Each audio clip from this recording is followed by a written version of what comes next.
Let's start with digital transformation in healthcare. The pandemic has accelerated the digital transformation in healthcare. From your perspective, what have been the most significant changes and how are they shaping the future of healthcare delivery? So the exciting part about the whole digital transformation is, of course, we went a lot from analog to digital. So that's the meaningful use, the adoption of electronic medical records. And actually, when you look, the amount of data in healthcare is growing at like 36% annually by 2025. And so we have this scenario where there is increasing digital data available. And the problem we have, so the net effect of that, of course, Bill, is that clinicians and physicians and nurses has to now manage that data and to convert that into meaning for better patient care, for the quadruple aim, if you will. So improved quality of care, reduced cost of care, and improve the human experience, whether it's the physicians, nurses, or patients. So this tsunami of data in digital data in some ways is facing the clinician who's overworked, overwhelmed,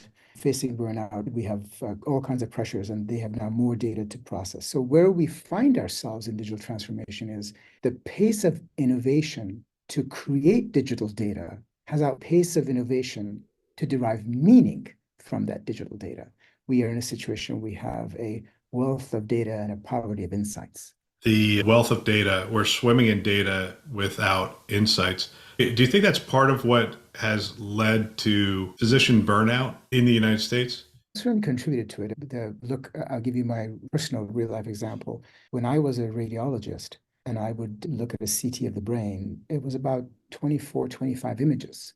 When I was stopping practice, now this is about 5, 6, 7 years ago, when I stopped practicing, instead of looking at 25 images for CT of the brain, it was like 2,500 images. So you have the same amount of time and 100-fold the images. And so you just can't work the way you used to.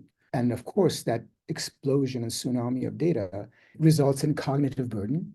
Where do you focus? How do you do all that work in the same amount of time? And I'll leave reimbursement and compensation alone for a second, just talk about quality of care and time to deliver quality. So yes, I do believe that this tsunami of data has contributed to the mental exhaustion and overburden. There are other factors as well. You have the COVID, you have people retiring, but it is without question one of the vectors in what has created an environment where physicians, nurses, clinicians are overworked and overwhelmed.